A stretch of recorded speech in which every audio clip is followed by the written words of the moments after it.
Welcome home to USA Global TV and Radio, a place where dreams take flight, with authentic storytelling, diverse perspectives and meaningful conversations, where global stories unite and bridges are built beyond all borders. Discover world-class education, entertainment, hope and inspiration. Together, we're building bridges worldwide. Subscribe to our channel, USA Global TV. Download our app, USA Global TV. Be our guest or join our team. Visit usaglobaltv.com. Thanks to our founder and executive producer, Dr. Jacalyn Kerbeck. Music score by Yeffy Tang from Cloud Road Music. Voiceover artist Mike Porter. Creative direction by Paul Garcia. USA Global TV and Radio. Your home for global connection. All rights reserved. This video and its contents are the exclusive property of USA Global TV and Radio. Unauthorized use, duplication or redistribution in any form is strictly prohibited. Are you a business owner who's looking to build credibility, who's looking to make a lasting impression, who's looking to bring value way beyond the sale? This is Ahead for Business, and we're going to be talking about writing and publishing your own book. Have you written a book? Have you thought of one? Is there one that you've put on a computer that's somewhere buried in your house? Is it on a notepad somewhere you never finished it because you thought it just wasn't good enough? Well, we're going to be diving into why each and every business owner should seriously consider having their own book. Joining me is Mr. Al Cini, my friend and mentor, someone with extensive experience in the television industry, but he doesn't have a book quite yet. And we have a very special guest we'll be bringing out in a moment. So how are you without a book? Well, I am as the guy who is without a book. I mean, I guess that's one way to define me, but thank you very much.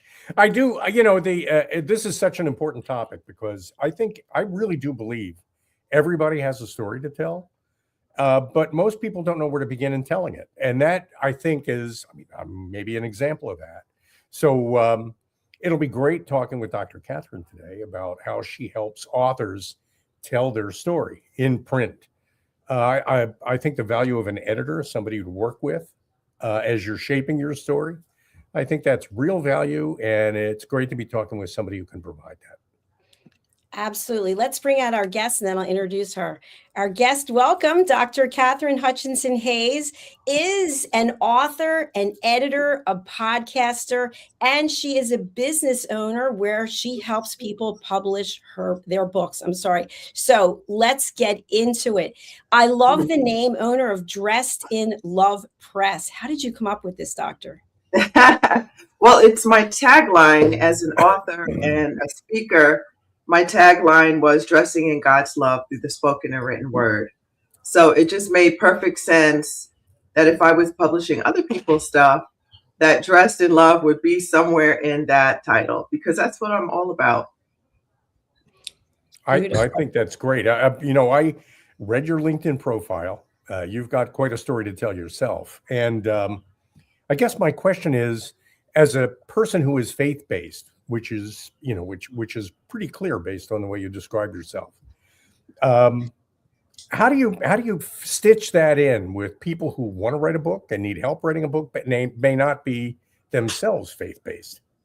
Yeah, I work with everybody, and on my podcast, we have all people who. What I mean, all people, everyone is welcome. So I've had people who are Muslim, agnostic, atheist, Hindu, you get the picture. And I feel that way about working with everyone. I'm not selective based on your faith. I just like to be a good editor and help people produce good work. So I think operating from a Christian worldview should be from a place of loving others and opening your heart to others. So my work is never just pigeonholed into I have to work with someone who is faith-based. I try to show that I want excellence in writing. So it doesn't matter what faith you are, I'm welcoming. I try to be supportive, whether you're writing fiction, nonfiction, devotionals, children's books, poetry, and memoirs. I feel strongly that people's words have the potential to reach someone at exactly the moment they need them. Thank you, Doctor. And we are a global platform, so I'm sure that resonates with people all over the world. So, Yeah. given that this is a business show and the introduction I made about business owners having a book, many times people will think about when they own a business or starting a business, I need a domain name, I need a website, I need business cards, I need all of these things, but they don't think necessarily about having a book. They think about, let me get the business cards and hand them out to as many people as I possibly can. So Yeah. where does having a book, a published book, really bring value and make a difference for business owners? Yeah, that's a great question. And I work with quite a few people who own businesses, and their books establish credibility, and it empowers them, and it also gives them another income stream. So if you are a public speaker, and I love to speak publicly, I love to teach and do workshops. And if you are a business owner, you want to establish yourself as an expert in whatever it is that you are doing. You know, if you specialize in HVAC, right? Or you specialize in education, you want to establish yourself as the expert in your field, and it's very niche. And so having a book is a perfect way to leverage yourself above other people who you might be competing with, or even just showing potential clients that you truly are a professional and an expert in your field.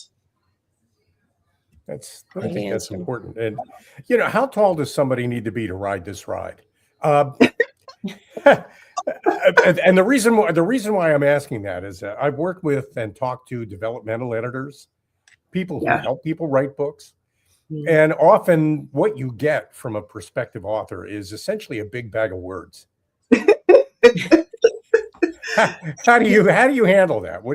How do you work with somebody who has something important to say but just doesn't know how to go about it? Yeah, okay, this might be weird, but it's sort of fun to me to take, like you said, the big bag of words and to mold it. And I'm an artist also. I actually teach art today, but in sculpting, you have this big block of clay, and let's say you're doing a bust of someone, like from the shoulder and the head, right?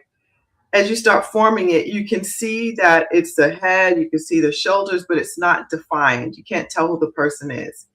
That is exactly what content and developmental editing is.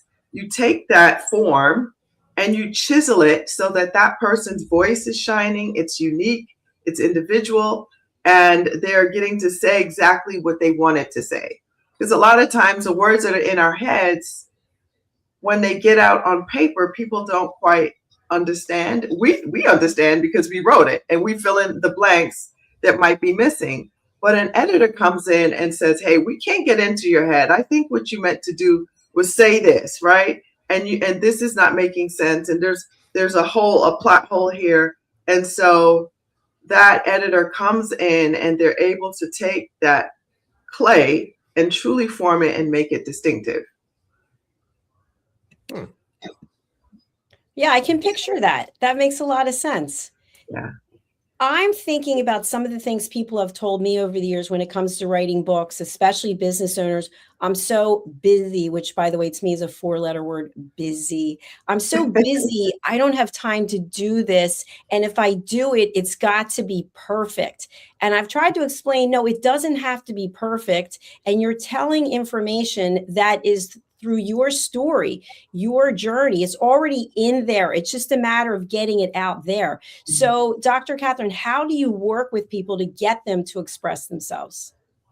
Yeah, so the biggest thing is to have deadlines, to have a calendar. I just taught a class. I just came back from a conference where I taught a class from idea to manuscript.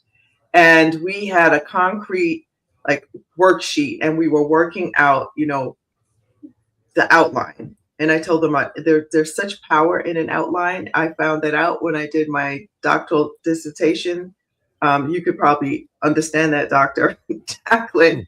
But for your dissertation, you had to have an outline. The outline was just everything. It was the skeleton of your book, because that's pretty much what a dissertation is. And the same principle applies to anything that you're writing. It must have a skeleton, and that skeleton is going to uphold the body of the work. And it has to be really strong, and it has to be concise. And then, so once you're done with that, you have to have timelines. If you don't plan it, it doesn't happen. It is important to be realistic and say, okay, what genre am I working in? Am I going to produce, I don't know, romantic suspense? Romantic suspense, no, it doesn't have to be more than 60,000 words. Okay, can I write 10,000 words a month? Maybe not. I'm a mom, or I work full time, or I'm both a mom and I work full time, or I'm a stay-home mom, but I've got a bunch of children in diapers. No matter where you are, from, retired, single, house full of kids, working full time, stay home, it doesn't matter. We're all busy, right? And if we don't plan it, it doesn't happen. So any stage of the journey, you must have an outline, you must have a plan, and you must follow through on that plan. Do most of the people you work with, Dr. Katherine, write nonfiction, or do you ever work with fiction writers? Oh yeah, I work with a ton of fiction. It is more difficult, but it is a ton of fun when you help to produce a great fiction book. Dr. Katherine, what I'm wondering is, sometimes people will think to themselves, you know what I'm writing is going to be a New York Times bestseller. Yes, I am going to make the list, and I am going to make a fortune, and I'm going to travel the world. What are your thoughts? You're laughing about this. What are your thoughts? Oh my gosh. Yeah, I'm trying not to roll around on the floor hysterically right now. Yeah, so that's one of the first things I have, talks that I have with our authors. I'm really transparent. I'm like, don't quit your job, your day job. Please don't do it.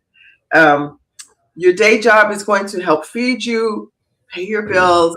Your writing life is going to be the icing on the cake. And yes, I don't want to dash anybody's dreams. Can some people actually survive on writing full time? Yes, I actually know a few people, but it fluctuates between 1% and 10% of all writers. It's not a lot of people. And because of the changing landscape of the publishing industry, it is actually more difficult to make money the way you would like to make money. By the time a $20 book is sold, and the author and publishing company are compensated if you're working with a publisher. And if you're working with an agent like I am, it gets divided a lot of different ways. By the time you sell a $20 book, but it gets to be about $1 to $2 that author has to split between themselves, the publisher, and their agent. So, it's like pennies on the dollar for a book. When people sell millions of books, it doesn't necessarily mean they're making millions of dollars, because of how many ways that money, that compensation has to be split with all different people. So by the time the money gets to the author, it's not a lot. And it's really important for you also not to just focus on just writing that one book, knowing that it might be your second, your third, your fourth, your fifth book that actually brings attention to you, and then people are looking at your backlist. One of the most humbling talks I listened to was at a conference called Write to Publish, and I got a chance to hear Jerry B. Jenkins speak, and actually I got to privately talk to him. But he said he had been working full time in a whole different industry, and he would write from 9 p.m. when his children went to bed and he had dinner with them and all that till midnight. And he would do that like Monday through Friday. And through doing that, he wrote about 160 books. it wasn't until like his 165th book that he was able to leave his day job and be able to write full time.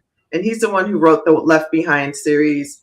His son wrote The Chosen. And so he's very well established and known, but that was humbling. I was like, 165 books? Wow. Yeah. That's a huge number to get to actually be able to not have to work full time in another profession. That's, as you were speaking, I was thinking that I think it's important for people to realize that if they're going to write a book, if they're going to take this on, and it's very valuable, they need to work with somebody who knows what they're doing and works with them in a way that keeps them motivated and on track. And that's where you come in. Yeah. But they need to realize that the book, when it's finished, is part of what they present to the professional world. It's not necessarily the only product. It's the answer to the question, who am I working with? Yes. So, I mean, this book becomes a way of introducing yourself to people who might use you for whatever it is you do for a living. But my question, my head for business question is that sometimes people just get exhausted trying to do something like this. Yeah. You can't just say, but part of it is I needed a chapter by Friday. Where's my chapter? Yeah. But another part of it is, how do you inspire somebody to write that chapter that they're having difficulty delivering to you? Oh, that's such a good question. I am gifted at encouragement and gifted at seeing the best in people. And I love that. And I think a lot of that has to do with my educational background. I come out of a long background of education. I was a principal for a very long time, and I segued into publishing. And I just saw where children just really flourished when you praised them and you looked for the best in them. So I look for the best in an author, and I encourage them, because the fact of the matter is authors have a lot of rejection. They're rejected. I get rejections all the time. I get rejections where I'm like, I don't even remember submitting to this magazine, but okay, out for the course. But that happens to a lot of authors. They get rejections, and then many authors struggle with imposter syndrome. They struggle with defeat and giving up. So lots of people who start out writing a book never finish. And I'm really glad that you brought that up. It's really important for you to work with someone who is an encourager and does see the best in you, not someone who is giving you false hope and filling your head up with compliments that you don't deserve, but someone who can really look at the things that you're good at and pull that out and allow that author to also grow and flourish, but also see, oh, okay, I'm good at I'm good at being funny. It's really difficult to make people laugh on the page, right? So I can I'm gonna lean into that. Or I'm really good at describing things, or I'm really good at explaining. So it's really vital for whoever you're working with to be an encourager and to see the best in you, because we have way too much coming against us to not have that kind of person in our corner. That is so true. There's so much negativity. Let's not buy into it. My question is, in the beginning, when I introed the show, I was talking about a book for business owners. But when you think about an author is also a business person, should they choose to accept that. Yes. And much of what that involves is visibility. That means a website. It means doing shows like this. It means being on your podcast. But that takes a mind shift sometimes, because people will think, well, I wrote this book, but I don't want to get out there and talk about it. So what do you say to your clients who fear visibility? Oh, this is such a juicy question. Earlier, I was talking about how myself and my project manager, we sit with our authors if we've accepted them and offered them a contract. And we talk a lot about the reality of the publishing industry. I have an addendum where I break down how much you actually make and how many books you need to sell to make a profit. And it's based on genre and word count and all the things. But the other thing that we work on is visibility, just like you talked about. We said you are now a business owner, okay? And when you're an author, you own your little world. So you have got to be professional. You have to have a professional website. That's why we have a brand expert that we work with, and she combs through their website and says, no, that, you know, the 80s call, they want their website back. And so you've got to have something that's professional, that speaks to the culture, that's up to date. And in addition to that, it's important for you to be active on social media.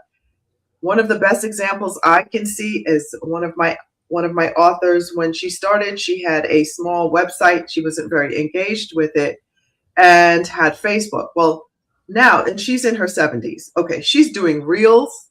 She is, she's on Instagram. She is on Facebook Live. She is all over the place with podcasts and doing, she's doing magazine articles and features, and she's doing book signings. And I mean, I can barely keep up with her. But her platform exploded, and what happened is it translated into sales. And so people keep on seeing her everywhere, and they're having that brand identification and that visibility. And now they are really interested in what she has to say. That's congratulations to you and your client. That's exciting. It's really exciting. And you know, I think these are little details that a lot of people don't think about. They think, I really need to write a book. And they kind of imagine that between that decision and the actual book, I know there's going to be a lot of time. I'm going to have to actually write the book. I know I'm going to have to do that. But I don't really pay very much attention to what I'm going to be doing at the end of it to sell the book and promote the book. And I want to get into the commercial aspect of it, because I know that people who work with you also pay you. And maybe you can give prospective authors out there some kind of an idea what the budget for that is like and how that works. Yeah. Well, we are traditional press, so we do not charge our authors to publish with us. What we do charge for are things like editing, professional editing. An offshoot of my publishing company is an editing branch. So sometimes people come to us and their books, they have a good idea that could be published traditionally, but it needs a lot of work. And I don't know if people understand this, but publishers are not there to edit your ugly baby. Okay, they're not there to make your baby pretty. They're there to get the best that you have to have. So my recommendation to anyone seeking publication is to make sure that before you pitch your book to a publisher, make sure that it's professionally edited. If you are interested in working with us as editors, then even better. We do charge for it, and we're really transparent about our prices. It depends on the word count, and it depends on the genre. It depends on the level of editing that you need. So I would say, if you are realistically, let's say you have a 60,000 word project that needs some grammatical correction, that needs a little flyover for content editing, are you looking at $800 to $1,000 to do that, right? And if you are looking for a major overhaul and editing for, say, the 90,000 word project, then you're looking at between $1,500 to $2,000 to have that book professionally edited. Certainly fair. Absolutely fair numbers. I recently was speaking at a conference the weekend before last, and I got this question, and a person said, well, I wrote my first book and I used AI to write the whole thing. Oh. And I just looked at him and I said, did you put your name on it? And he said, well, I wrote it. And I said, well, you actually didn't write it. So if you feel okay with knowing that someone else wrote your book and you put your name on it, then I can't answer that for you. So my question to you is, we're actually also bringing in the faith part of it, right? Is putting your name on work that is not yours. So if you're an author and you're using AI to write the whole thing, what are your thoughts about that, Doctor? That's such a tough one. I I love AI. Don't get me wrong. I think that you can use it for your virtual assistant. There's so many things that you can use AI for, but don't use it to write your book. Because like you said, doctor, you're not really writing it. What AI does, it's programmed to just go out and basically steal from a whole bunch of other people. So any of us who are actually published, we don't know. AI is trained on actual writers, and some of these programmers have actually been sued by a ton of authors because they're using their books to train a model on how to write. And what it does is it pirates and steals your work, and you're not really creating anything original. We are too smart. We have too much to offer to depend on a computer or a program to write for us, and understand it's not really you. You're really stealing from a bunch of other people who it's really wrong. The other issue is I'm an illustrator, right? So for our children's books, when you have AI doing all of the artwork and all of that, it's actually pulling from other artists and stealing their work and putting it together in a way where it looks like it's you, but you're really faking it. So don't use AI to actually write your work. You're smarter than that. You have the gifts and the talent that God gave you, and you don't need to do that. Thank you for that. Yeah, AI is a great tool. We can use AI for a lot of things, but that doesn't replace humans. It doesn't replace us and the thoughts that we have and the experiences that we have. Right. Yeah. Yeah. Well, Jack Bauer, James Bond, Jason Bourne, Jack Ryan are the same guy. I mean, they really are the same guy. I mean, they're different situations, different periods in history, different complications. It's not necessarily theft because you got an idea from somebody. No. I mean, it really isn't. Whether you got that idea from AI or another writer, that doesn't mean you're stealing their work. You're creating an original piece of work that's similar to their work, but it's not theft. And I'm so glad you brought this up, Dr. Jacalyn, because everybody thinks that, and I really appreciate the way Dr. Katherine handled that question. AI is not a monster in the dark waiting to kill you.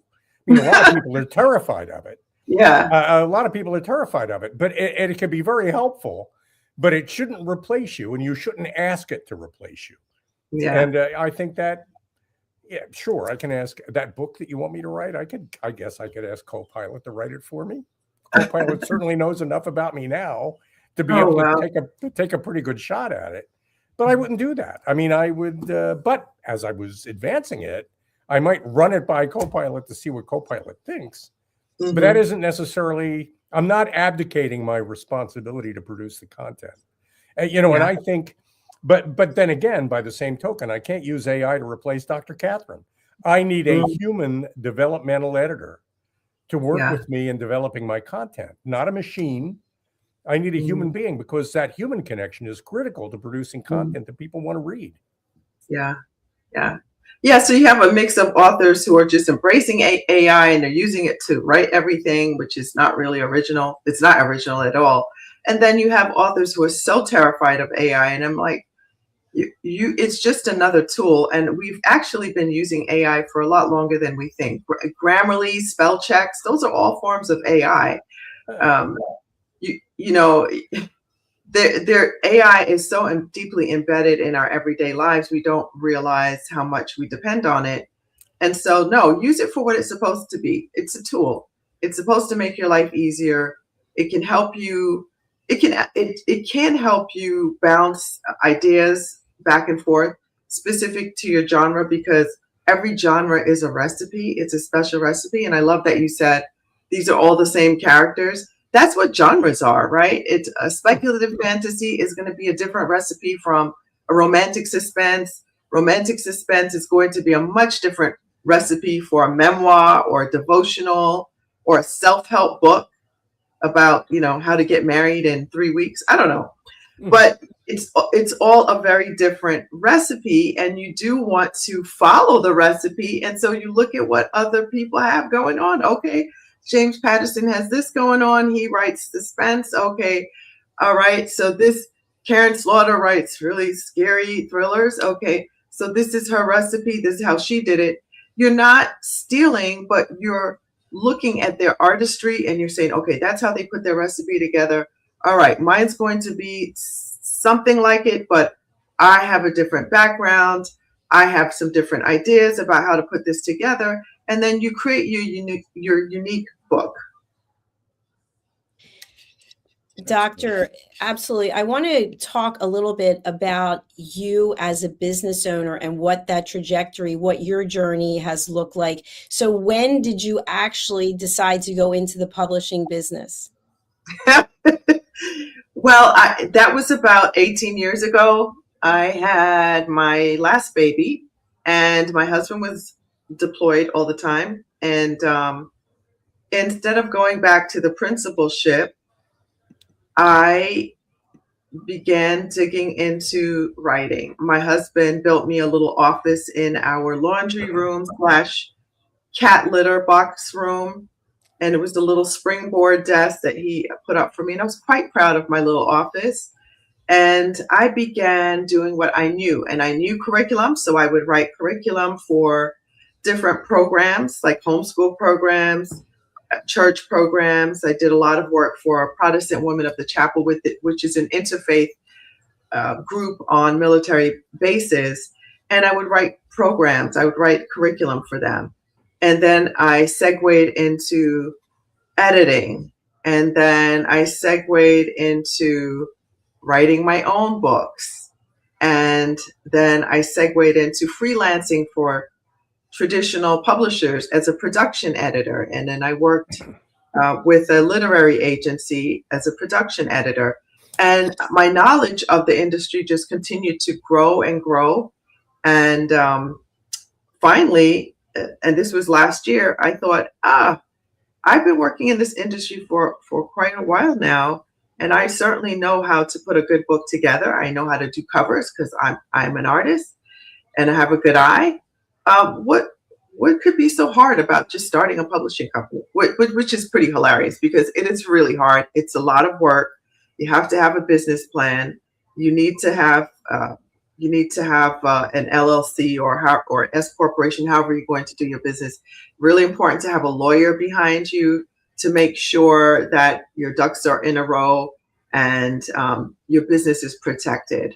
And also to have good programs in order to manage your finances and make sure that everything is set to go regarding the IRS. You don't want to mess with the IRS or the legal world. So you need to make sure everything is up to snuff there. And then to also have a manageable way of executing what it is that you're trying to do in your business. And so with me, I started with a skeleton staff, and having a project manager was such a blessing and such a wise investment. And then having the security, like I said earlier on, of making sure that you have a lawyer and he's vetting your contracts and things of that nature. And then to have really good support people around you. I have great formatters. It's dangerous to think that you can do everything yourself. I'm a Jamaican, right? My family's Jamaican, so we do like to have a lot of jobs, and we like to do everything ourselves, and that's dangerous. And just because you know how to do everything doesn't mean you should. You need to concentrate on the big picture and the vision of your company and the overall management of it. But it's important to have good people in doing the work that you would be too stretched to do, so that you can manage your life in a productive way. Because it shouldn't always be just about your business. You should live a whole life with, times of relaxation, times with your family, having an outlet. I strongly believe in exercise, things of that nature. So people out there who might be saying, well, I'm just an accountant, or I'm just an engineer, or I'm just a salesperson. Where's the book? And, what is it I'm looking to write? I mean, how do you help somebody find that book that explains how they're different from all the other accountants in the world, or maybe different from all the other salespeople? Well, everybody has a unique spin. We all have our unique handprint. And yes, there may be tons of accountants out there, but it doesn't mean that what you have to say should be minimized. So, because you're unique because of your lived experiences, right? And your background. Even your ethnicity can come into play. Let's say, for instance, I was talking to you earlier about our AC being worked on earlier today. But the guy who's working on our AC is an Israeli soldier, and former soldier, and he was showing my husband all the scars he had from the battles that he engaged in. I mean, significant scars. Talked about being in a wheelchair for 7 months, and how he learned so much about people and who stayed in his life and who left. Now, you might say, what does that have to do with AC, right? He could write a book about having a successful air conditioning business, and then he could say, I'm going to liken this AC business to my survival in the Army, and here are 5 tactics on the battlefield that I learned that can apply to your business. Being situationally aware, having battle buddies, which is being in community, being with other people who also do the same thing, that own AC businesses, making sure that you have a way, you planned an escape, having a backup plan, having a will. So he could have all of those lived experiences plus his professional experience that he uses to make a living, and he could take that and make a very unique book, right? Nobody else can write his story, and that's what we all have to understand, because I hear that often. Oh man, there's so many books on this, or there's so many books on that, but it's not from you, and you can never negate your own lived experiences, because people connect with who you are.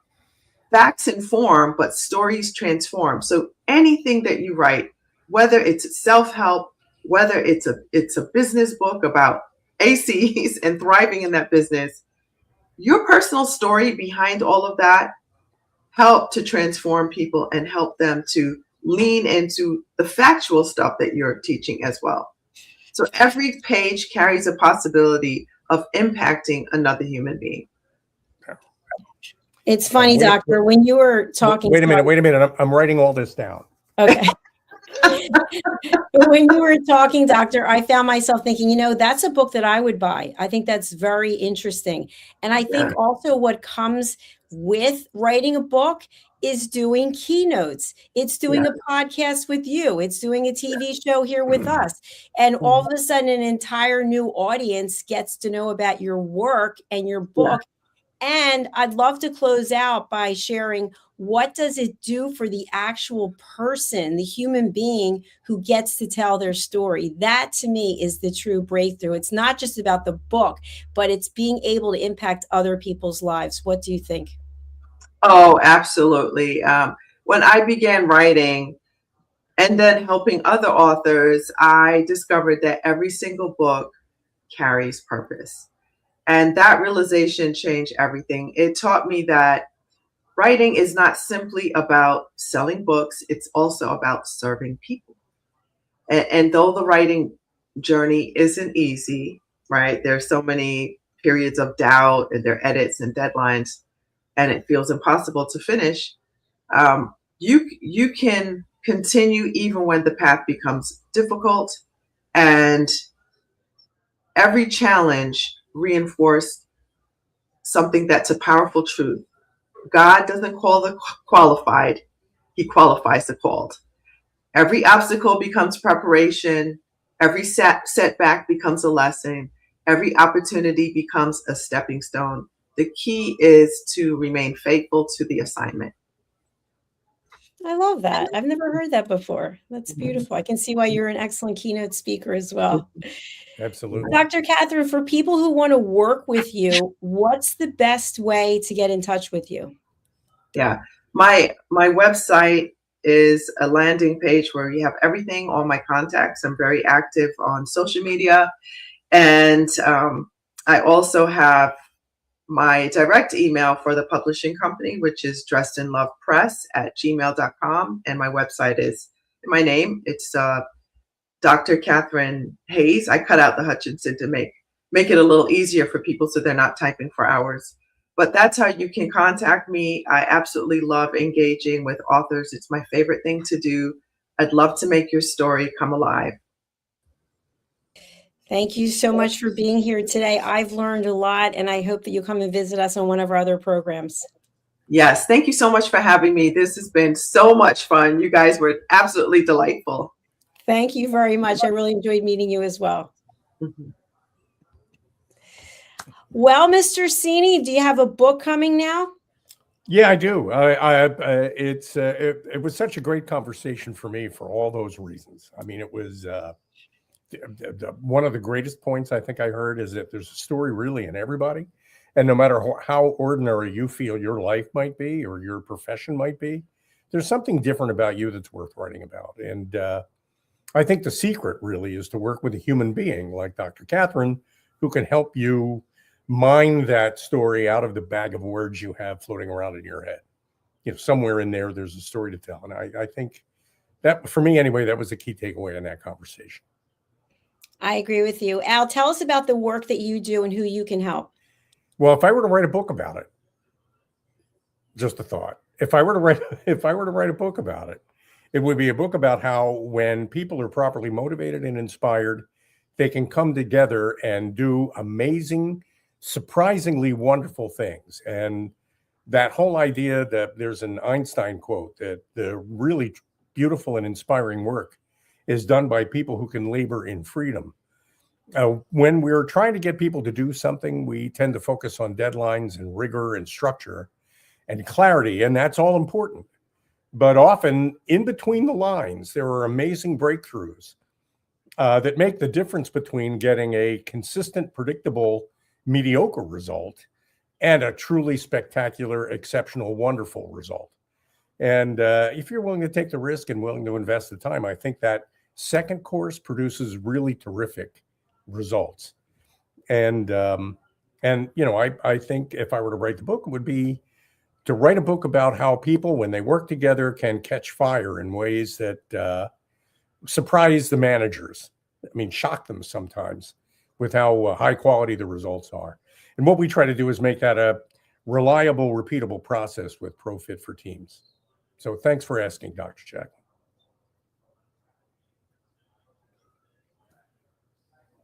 For people who'll be listening to this later on a podcast platform and they can't see the screen, what's the best way for people to reach out?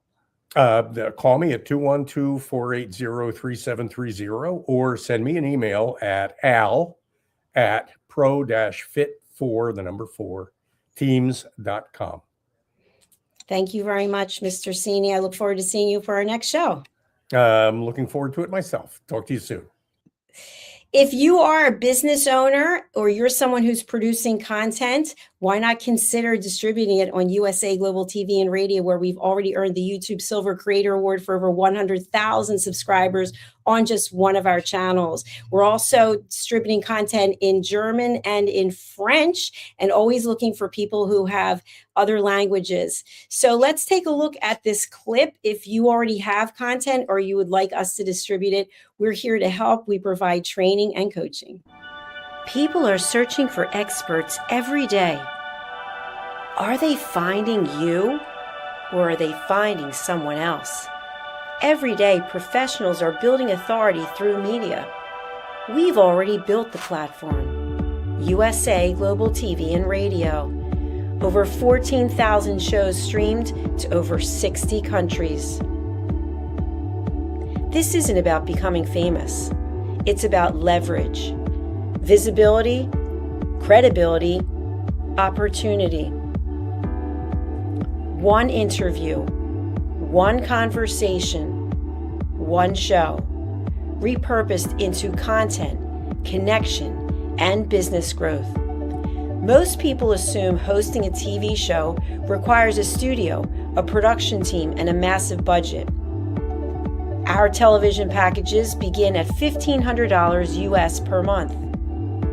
Professional production, global distribution, replay visibility, built for voices with something to say. I'm Dr. Jacalyn Kerbeck, and if this resonates with you, we should talk.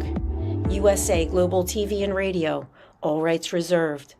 Contact us at info@usaglobaltv.com. How much of your value have you been giving away? Saying yes when the answer should have been no? Lowering your price to secure the opportunity? Giving more while receiving less? Over time, it adds up. Until one moment brings clarity, you've been giving away your value. This is not about working harder. This is not about doing more. It's about boundaries. It's about pricing. It's about respect. From Dr. Jacalyn Kerbeck comes a direct and necessary message. Stop over-delivering. Stop underpricing your expertise. Stop negotiating against yourself. Because when you recognize your value, everything changes. Stop giving away your value. Boundaries, pricing, and the business of respect. Available now wherever fine books are sold and on Amazon.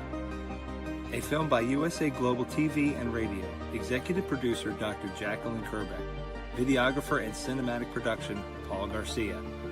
Voiceover by Ed Wargas. Stop giving it away. Start owning it.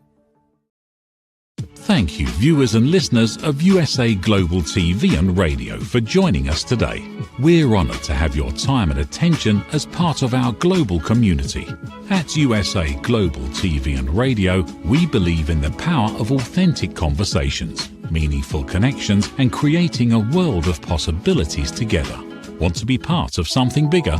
Join our team of elevated listeners at usaglobaltv.com, a space where your voice matters and your ability to listen transforms relationships. Stay connected with us across all our platforms for thought-provoking discussions, expert insights, and empowering stories. Subscribe to our channels at youtube.com/c/USA Global TV. Follow us on social media and explore the endless opportunities we're creating for growth, learning, and inspiration.